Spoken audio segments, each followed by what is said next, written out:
के किसान लगातार बॉर्डर पर, दिल्ली बॉर्डर पर संघर्ष कर रहे हैं, विरोध कर रहे हैं, लेकिन इस देश के जो प्रधानमंत्री हैं उनको कोई भी फर्क नहीं पड़ रहा है।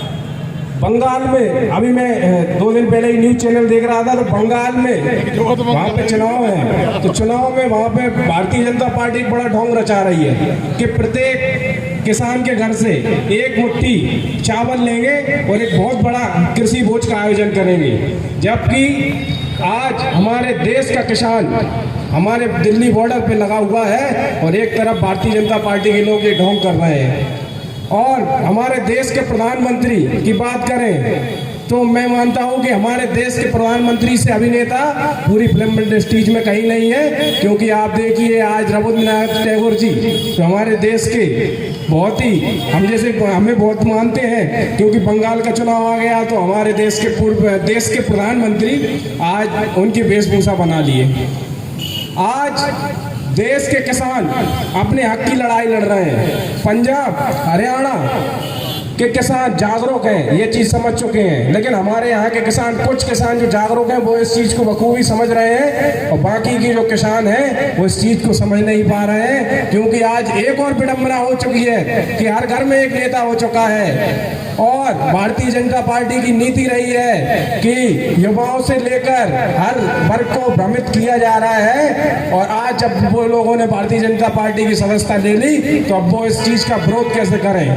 शर्म आनी चाहिए ऐसे लोगों की कि पिता खेतों में पानी दे रहा है और बेटे फेसबुक पे लिख रहे हैं हर हर मोदी, घर घर मोदी। मतलब मोदी करेगा तो सही करेगा। साथियों, सत्य की लड़ाई लड़ना चाहिए। आज ये लड़ाई अगर हम नहीं लड़ेंगे तो हमारे आने वाली पीढ़ी ये कहेगी कि इनसे नाकारा आदमी कोई नहीं था। एक लड़ाई देश को आजादी दिलाने की लड़ाई थी और एक लड़ाई आज किसानों को आजादी दिलाने वाली लड़ाई है। साथियों, एक छोटा किसान खेती करके अपना भरण पोषण करता है और जब वो खेती ही नहीं रहेगी, उसका ही निजीकरण हो जाएगा, तो आप बताइए साथियों, एक एक किसान जो छोटा किसान है या बड़ा किसान है वो मजदूर हो जाएगा। क्योंकि भारतीय जनता पार्टी ये पार्टी अडानी और अंबानी की पार्टी है, ये किसान विरोधी पार्टी है, ये गरीब विरोधी पार्टी है, ये मजदूर विरोधी पार्टी है। साथियों, आप अभी नहीं जागे तो बहुत देर हो जाएगी, क्योंकि आने वाला समय आप देख रहे हैं कि इस देश के रेलवे से लेकर BSNL से लेकर इस देश के प्रधानमंत्री जी ने सब चीजें बेच दी हैं।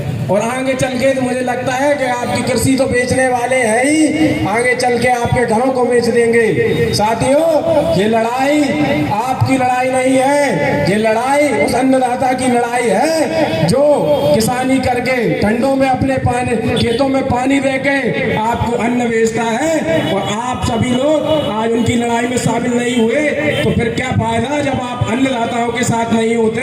अन्नदाता, मैं मानता हूँ अन्नदाता भगवान होता है। एक भगवान जो हमें वो जीवन देता है और दूसरा भगवान जो हमेशा हमें पालन पोषण के लिए ये अन्न देता है। साथियों, मैं बस इतना ही कहना चाहूंगा कि जिस तरीके से एक परिवार का पिता जब अपनी बच्चों के लिए संपत्ति जोड़ता है, हर चीज की व्यवस्था करता है, और एक नालायक बेटा या पूरे देश नालायक बेटा अपने परिवार की जमीन को बेचता है, संपत्ति को बेचता है, तो उसी तरह से आज मोदी जी कर रहे हैं। जिस देश को 70 सालों में कांग्रेस ने बनाया है, जिस देश को कांग्रेस ने हर चीज से संपन्न किया, आज मोदी जी उस नालायक बेटे की तरह आज देश की वस्तुओं को बेचने में लगे। चाहे वो लाल किले की बात हो, चाहे वो रेलवे की बात हो, चाहे वो BSNL की बात हो, चाहे अब वो खेती की बात हो। तो साथियों, ऐसे नालायक बेटे को जवाब दो।